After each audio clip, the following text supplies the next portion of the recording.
time. Next week is the annual exchange conference where it's all things ETFs. So, of course, we needed to bring in Todd Rosenbluth, head of research at VettaFi. Todd, before we get to some of the things that are going to be showing up at exchange, I want to get your thoughts on PRIV and how much of a talking point you think that's going to be, given that the SEC was involved. It sent that letter, which is not a normal course of action for the launches of ETFs. Well, I think private credit is going to be a hot topic for us at exchange. We're going to be talking about it on stage with Bond Blocks. They have a different private credit CLO ETF, but this is going to be one of the buzzwords. And we're also hearing from advisors. We had a recent virtual event, and private credit was one of those investment styles we asked advisors, are they interested in? And about 20% of that advisor community that we were talking to wanted to learn more about private credit ETFs. So I don't think the flows are that strong out of the gate. But we're a week or 2 weeks in to an ETF's history, it usually takes a little bit longer for many ETFs to get up to speed. Especially for fixed income.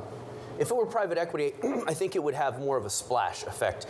XOVR is one that actually added in some private equity. So it had, I think it has a 10% in SpaceX. And as soon as it added it, the flows really, it was a fund that changed strategies. Once it did this, the flows came in. It's now got 300 million in assets. Do you think that the advisor demand for private equity and credit is simply access, that they just like the ETF wrapper and that's how they want to get everything delivered to them? Or because they can't really get it outside of that, right? They can't. So the ETF gives you the access to many investment styles. I do think we're going to see more private equity related strategies, private credit related strategies. Crane Shares made some news about a week or so ago by adding a private equity stock to one of their ETFs. It's still going to build a following, but I think that's a sign of the times and also one of the areas we're going to focus on at the conference, the future of ETFs. How important is first mover advantage when it comes to these private assets? I mean, I've noticed that BlackRock isn't necessarily here, but usually when BlackRock comes is when the bulk of the money follows. Well, I think getting early and creating and educating helps, but then when that often happens with somebody outside of the big three. This time it's happening or close to happening with State Street. They are certainly the original ETF provider, but we usually see innovation happening at some of the smaller providers, and then we see others. BlackRock, for example, launched a managed futures ETF about a week or so ago. We've had managed futures ETFs from some other firms that are out there, but BlackRock will certainly add some legitimacy to that space for many investors. All right, let's talk about the conference. This might be, it's sort of my 15th straight year going. That's how old I'm getting, Scarlett. How many years has this been running? I think since like 2005-ish.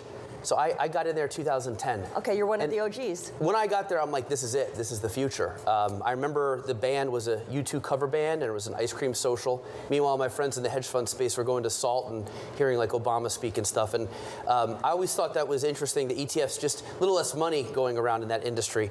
But I want to ask you about, the reason I liked it was a conference put on by analysts. The material and the content was so good. You're now carrying the torch. It used to be called Inside ETFs. It's now Exchange. And the big difference this year, it used to be in Florida. It's in Vegas for the first time. What's that about, and what can we expect? So we're so excited for the conference. We've got over 1,800 people who are pre-registered for it as of this weekend. 850 of those are financial advisors with valid CRDs.